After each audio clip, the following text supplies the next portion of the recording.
Hello जी, जय बद्रिक विशाल, राधे राधे, सत श्री अकाल, नमस्ते, प्रणाम आप सभी को। मैं अवंतिका आप सभी का स्वागत करती हूँ कुबेर नगरी यानी कि पांडुकेश्वर गांव से, और आशा करती हूँ कि भगवान बद्री विशाल जी की कृपा से आप सभी लोग ठीक होंगे। मैं भी एकदम बढ़िया हूँ। बाकी भाई, आज के ब्लॉग की शुरुआत हो रही है सुबह के 10 बजे से, और हम लोगों का नाश्ता हो गया है। नाश्ता करने के बाद मैंने फटाफट से सारा काम निपटाया, और मम्मी आ रखी है बद्रीनाथ से, तो मुझे ना मम्मी के साथ जाना था घास काटने के लिए। लेकिन तब तक मम्मी का फ़ोन आ गया कि मम्मी आज जो है ना नाश्ता भूल गई है भाई। नहीं तो मम्मी लोग जब भी आते हैं, दिन भर के लिए आते हैं, तो रोटी बना के मम्मी बद्रीनाथ से ही लाती है, क्योंकि कई बारी दूर वाले जंगल जाती है या फिर दूर वाले पयार जाती हैं, तो वहाँ मैं जा नहीं सकती हूँ। लेकिन आज तो अच्छा है कि खेत में आ रखी है, तो मैं ना मम्मी के लिए रोटी बना के जा रही हूँ भाई। तो रोटी बन गई है, और पता नहीं था मेरे को, तो मैंने थोड़ा मैगी बनाई, फिर 4 रोटी बनाई है, थोड़ा फल ले जा रही, साथ में चाय और पानी भी पैक करके ले जा रही हूँ भाई। तो फटाफट से चलते हैं अब खेत। तो बाकी भाई, जिस खेत में हम लोग आज जा रहे हैं ना, हम आज पहली बार जा रहे, और हम लोग ना रास्ता पता नहीं कहाँ से कहाँ चले गए भाई, गलत रास्ते। तो गए था आराम आराम से, हम पता है उनके घर के अंदर चले गए थे, फिर उनके घर के पीछे वाली खिड़की से आए, और अब यहाँ से आगे जाना है। तो बाकी भाई, हम लोग ना भटकते मम्मी के पास में तो पहुंच चुके हैं, लेकिन अब हमें यहाँ से ऊपर चढ़ना है। रास्ता है ही नहीं, क्योंकि हम रास्ते से आए नहीं, हम पता नहीं कहाँ से चढ़ के आ रहे हैं।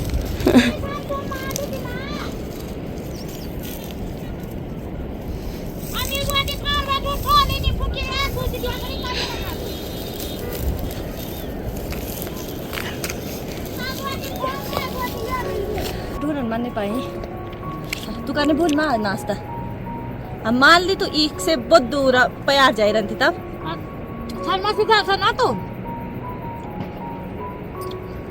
तो बाकी भाई, मम्मी ना अभी नाश्ता कर रही है, और इतना घास इस वाले खेत में काटना है, तो थोड़ा बहुत मैं भी मदद करूंगी उसके बाद, क्योंकि मुझे भी जाना है घर पे खाना बनाने के लिए।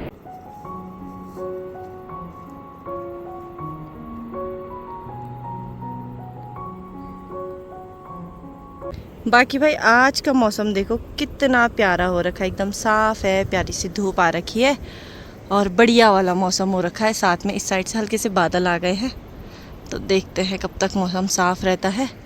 और गाथा दराती लेने जा रखी थी, कौची गाथा की भी स्वेटर उतर गई भाई, गर्मी हो रही क्योंकि। तो मुझसे भी बड़ा घास हो रखा भाई मेरी हाइट से भी ज़्यादा बड़ा है घास।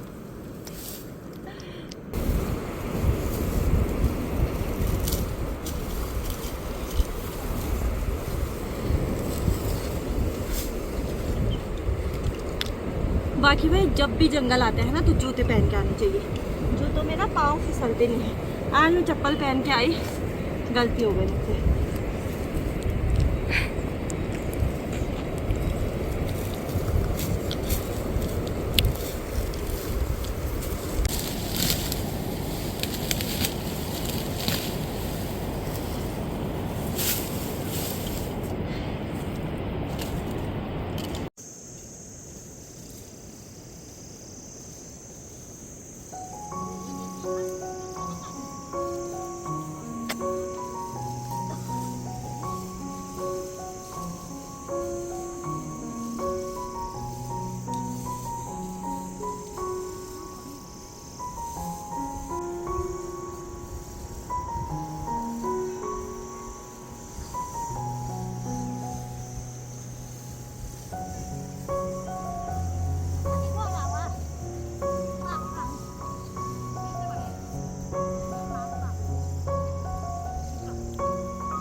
तो बाकी भाई, बहुत ज़्यादा गर्मी हो गई है, बहुत ही ज़्यादा। शादी में हाथ घास काट के देखो, हाथ ऐसे छाले पड़ जाते हैं, और जगह जगह से भाई घास की वजह से ना हाथ कटते भी हैं। ये देखो, ये वाला हाथ, ये वाला हाथ, ये दिख रहा, कितने सारे निशान आ गए हैं। और साथ ही में मेरे पे कुम्मर देखो कितना सारा लग रखा है, सर में तक लग रखा है, ये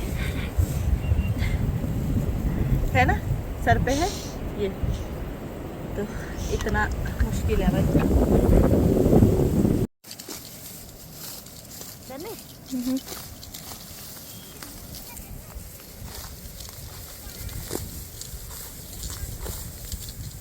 तो बाकी भाई दिन के 12 बज चुके हैं और इतनी ज़्यादा गर्मी हो गई है क्योंकि सुबह से लेकर के शाम तक खेत में घास काटना ना कोई आसान बात तो है नहीं भाई।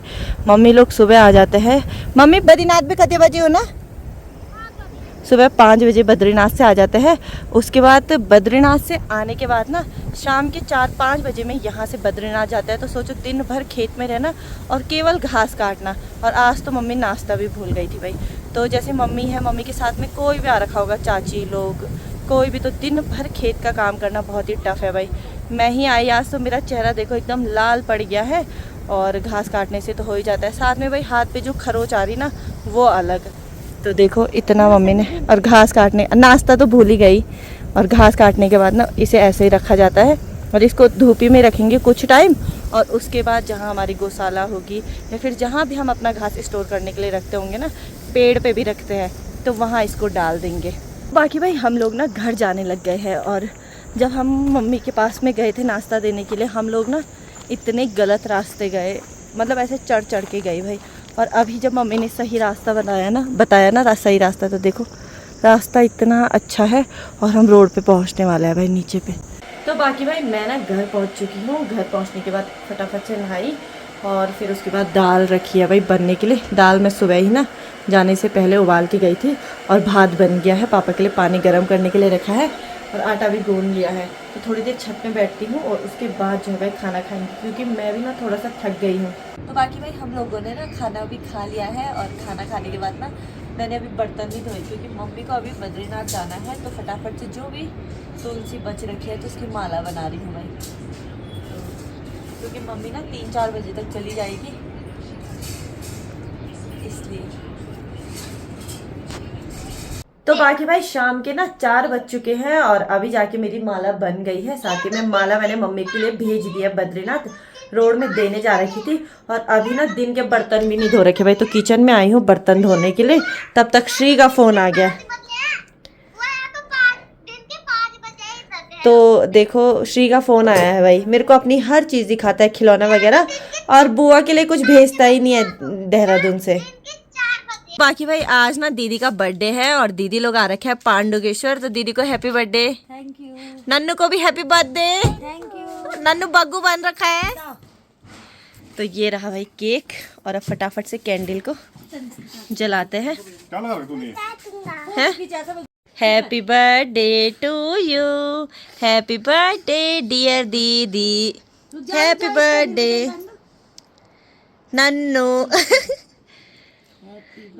हैप्पी बर्थडे तो बोल प्रद्युम कम से कम। Thank you. अच्छे काटो काटो। Happy birthday to you. Happy birthday तो बोल नन्नू। पापा को भी खिला। काकू दो, नन्नू हैप्पी बर्थडे। मम्मी को खिलाएंगे थे। अबे गिराना मत, मम्मी को पहले happy birthday mummy. Thank you.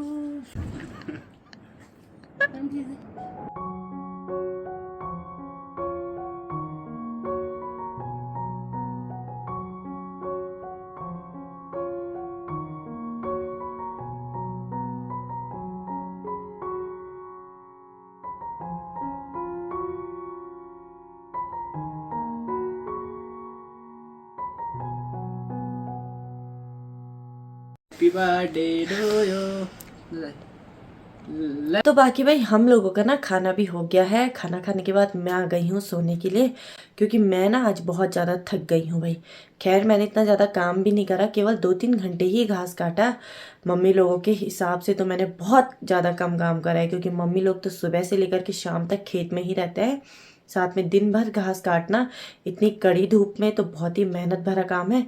मैं तो 3 घंटे में ही इतना थक गई थी कि घर आई, खाने बनाने में ही हालत इतनी डाउन हो गई थी। फिर फटाफट से खाना बनाया, माला बनाई, और जब मम्मी को माला देने गई शाम के 4 बजे में, तब जाके घर आके बर्तन वगैरह धोई। फिर उतने में ही नन्नू लोग आ गए थे और अब दीदी लोग भी यहीं रहेंगे।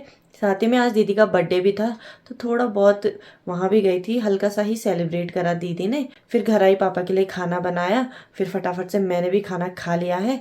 तो अब मैं आपसे एक नए ब्लॉग में मिलूंगी, तब तक के लिए जय बद्री विशाल, जय श्री राम, बाय।